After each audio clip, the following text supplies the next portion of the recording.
Alright guys, let's make an easy cyberpunk scene like this one. Firstly, we're going to start by naming our layers. Then we're going to pick a nice blue color. Pick any soft shape brush that you'd like and just fill up your canvas. If you want to make this a bit more atmospheric and moody, add a slight gradient of a few different shades of lighter blues or slight purples.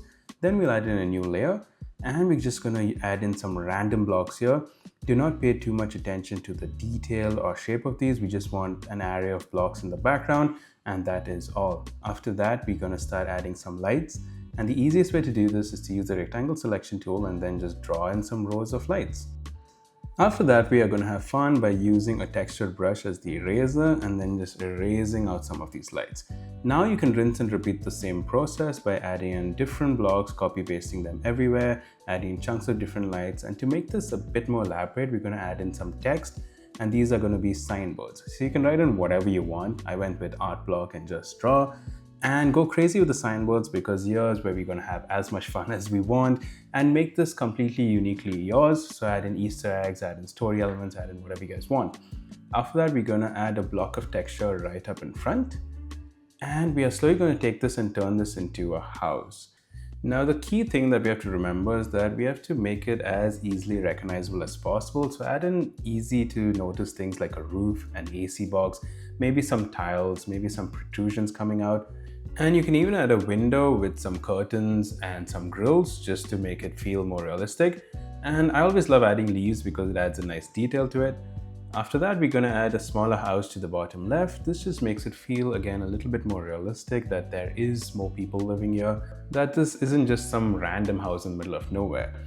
Now we're going to take it a step further by adding in things on top of the roof that's going to help push our story and visual narrative a bit more. I've gone with adding in leaves, plants, some pots, some poles and antenna. Then we create a new layer, fill it with white, reduce the opacity to about 30%, create a new layer on top of that, and we are going to use this to sketch in our character very roughly. I'm just using a default round brush, doesn't have to be too specific, but make sure that the silhouette is nice and strong.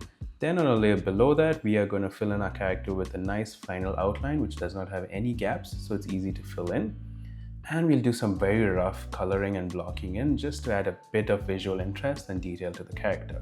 Now, once you're happy with the look and feel of this piece, we're going to get to the most fun part, where we're going to add in a new layer, call it atmosphere, change the blend mode to color dodge, pick a soft round brush, pick some nice warmer colors, and then just light up the background. This is going to make it look incredibly moody and set the vibe and tone for your entire artwork. So feel free to experiment with all sorts of different colors like blues, pinks, yellows, and once you're happy with it, the artwork is finally done, and there we go.